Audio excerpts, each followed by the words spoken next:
నదిగా జారుతూ బతుకుతుంది జగం. ఎక్కడ వచ్చింది స్త్రీ జాతికి స్వాతంత్రం?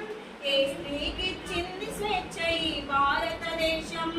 ఎక్కడ వచ్చింది స్త్రీ జాతికి స్వాతంత్రం? ఏ స్త్రీకిచ్చింది స్వేచ్ఛ ఈ భారతదేశం? కడుపులోనే ఆడదని తెలుసుకుంటారు, కారుణ్యము లేక మమ్ము సంపుతుంటారు.